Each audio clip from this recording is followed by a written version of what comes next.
Baik. Assalamualaikum warahmatullahi wabarakatuh. Perkenalkan nama saya Farhan Kesya Nugra. Saya dari kelas Hubungan Internasional C dengan NPM 21044010140 dan saya berada pada kelas Agama Islam G270. Nah, di depan saya ini sudah ada slide terkait moderasi beragama yang berkorelasi dengan esai yang telah saya susun beberapa waktu lalu yang membahas moderasi beragama pula. Nah, mungkin kita bisa lanjut pada segmentasi slide berikutnya.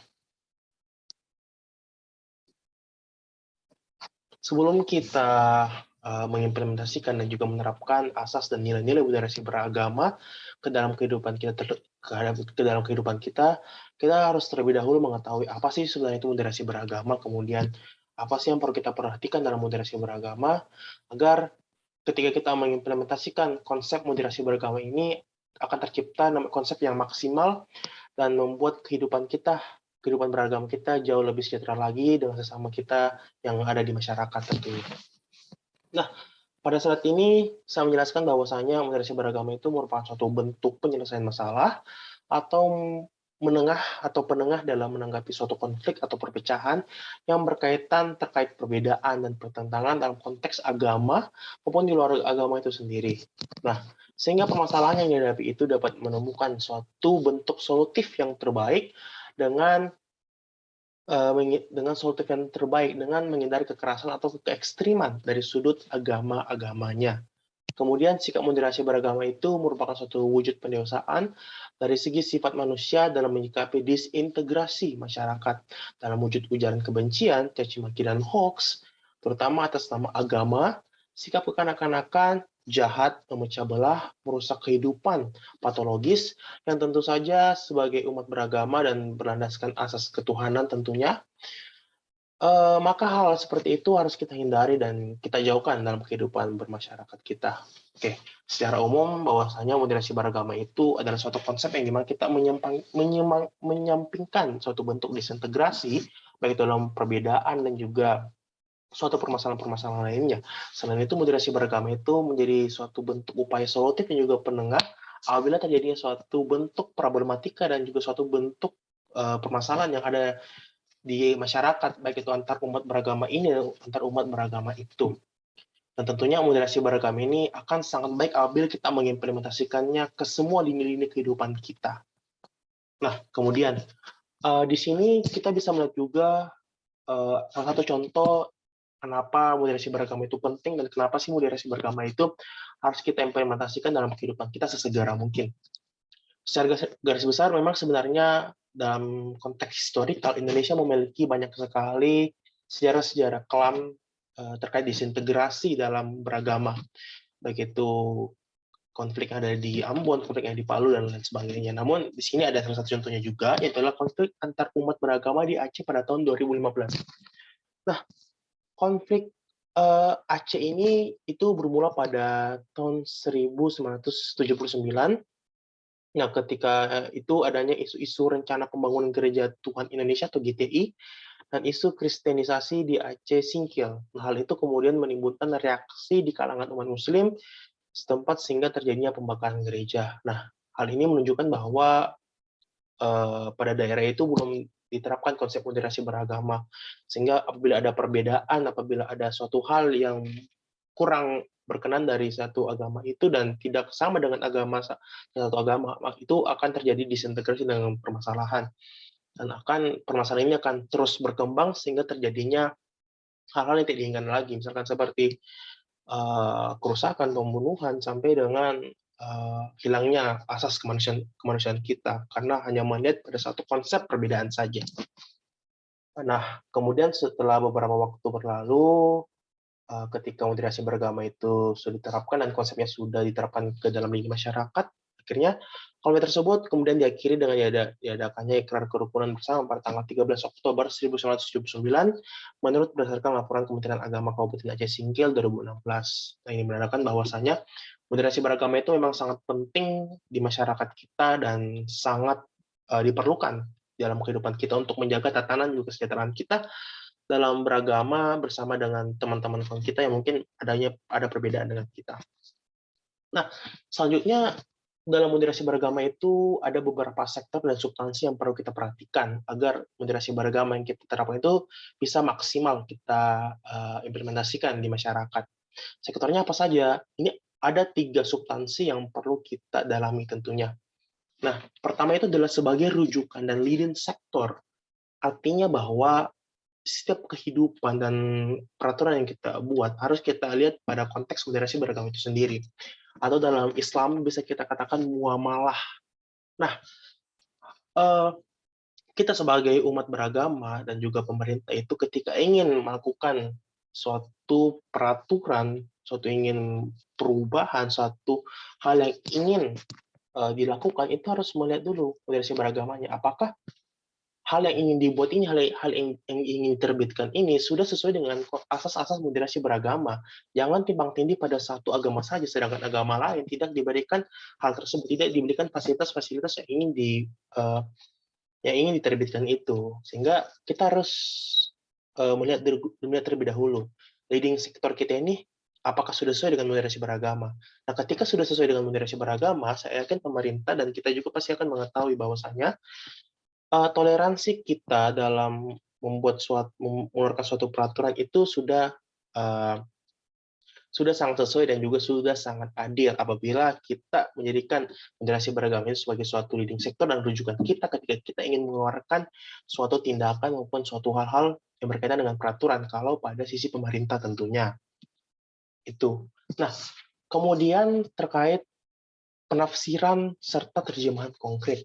Nah, maksudnya di sini adalah pertama-tama kita ketahui terlebih dahulu bahwa di setiap agama itu memiliki kitab sucinya masing-masing dan juga hal-hal yang menyangkut agama itu masing-masing. Nah, kita di agama Islam umumnya namanya Al-Quran dan hadis-hadis Nabi Muhammad, hadis-hadis Nabi. Nah, Al-Quran dan hadis-hadis Nabi itu menjadi pegangan kita untuk menjalani kehidupan, menyelaraskan ukhuwah kita dan juga menjaga kerukunan kita beragama dan juga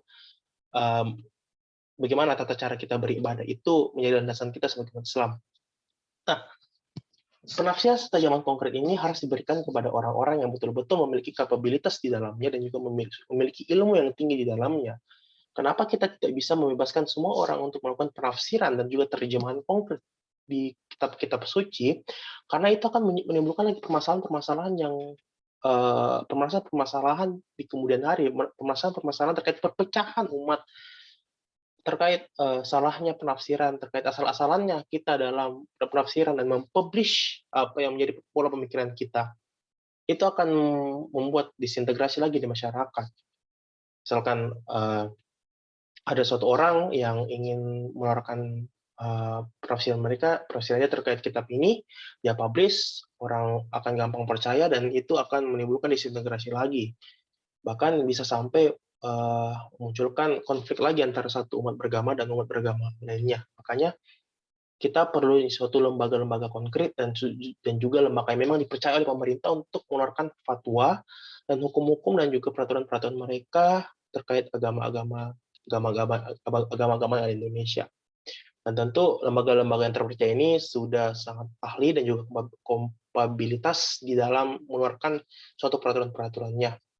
Begitu pula dengan agama-agama lainnya, pasti sudah memiliki suatu lembaga-lembaga ini untuk menafsirkan kitab-kitab suci yang ada pada agama itu, dan tentu saja saya yakin semua lembaga-lembaga yang dipercaya untuk menafsirkan terjemahan kitab suci dan juga hal-hal yang berbau agama ini sudah menerapkan konteks moderasi beragama di dalamnya. Nah, sebagai umat Islam pun kita juga harus mengetahui bahwa moderasi beragama ini tidak hanya pada teman-teman di luar agama Islam, tidak, tetapi kita juga harus mengetahui bahwa moderasi beragama ini harus kita terapkan di dalam agama Islam itu sendiri, dalam internal agama Islam itu sendiri, kepada setiap aliran-aliran maupun perbedaan-perbedaan yang ada di agama Islam. Karena tentunya memang di dalam agama Islam ada sedikit perbedaan, namun tentunya perbedaan ini hanya mengarah kepada satu jalan yang sama tentunya. Baik itu pada konteks mazhab, itu bukan perbedaan, tapi kita juga harus tahu bahwa dalam menanggapi hal tersebut, walaupun mereka bermazhab berbeda dari kita, walaupun dia bermazhab Hanafi, Maliki, Hambali, itu kita harus melakukan moderasi beragama, kita harus berlapang dada adanya perbedaan tersebut. Nah, kemudian selanjutnya kita masuk kepada poin ketiga, itu menjadi cerminan kehidupan manusia. Moderasi beragama ini kita tidak perlu sembunyi-sembunyikan. Wah, kita jangan menganggap bahwa moderasi beragama ini hanya perlu diterapkan pada individual kita.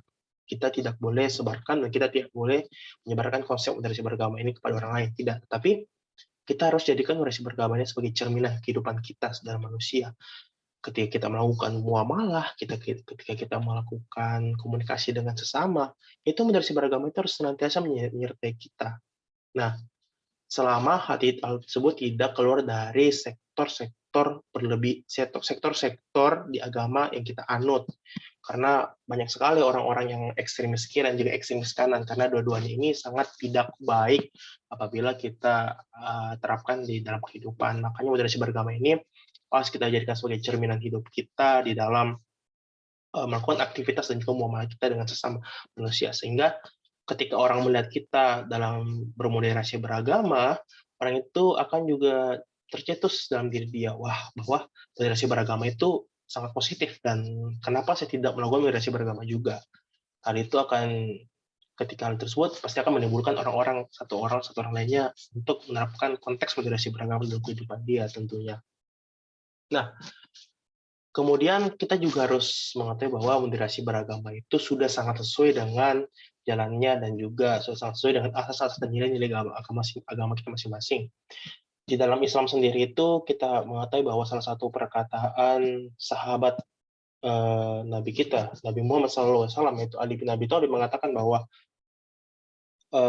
dia yang bukan saudaramu dalam seiman, merupakan saudaramu dalam kemanusiaan. Hal ini menunjukkan bahwasanya moderasi beragama itu ada dalam agama Islam, dan tentunya di agama lain pasti sudah menerapkan ada yang namanya moderasi beragama ini. Jadi tentu kita mulai sejak dini harus menerapkan moderasi beragama, agar untuk kedepannya lagi di dalam kehidupan, dalam melakukan mempererat ukhuwah dan juga muamalah dengan sesama, itu akan menciptakan suatu bentuk masyarakat yang sejahtera dan juga kebijaksanaan dalam diri kita sendiri. Nah, mungkin itu saja yang bisa saya sampaikan. Terima kasih telah menyimak apa yang telah saya paparkan tadi. Saya mohon maaf apabila ada kekurangan, karena kesempurnaan hanya milik Allah Subhanahu wa Ta'ala saja semata. Saya akhiri dengan ucapan wabillahi taufiq wal hidayah. Wassalamualaikum warahmatullahi wabarakatuh.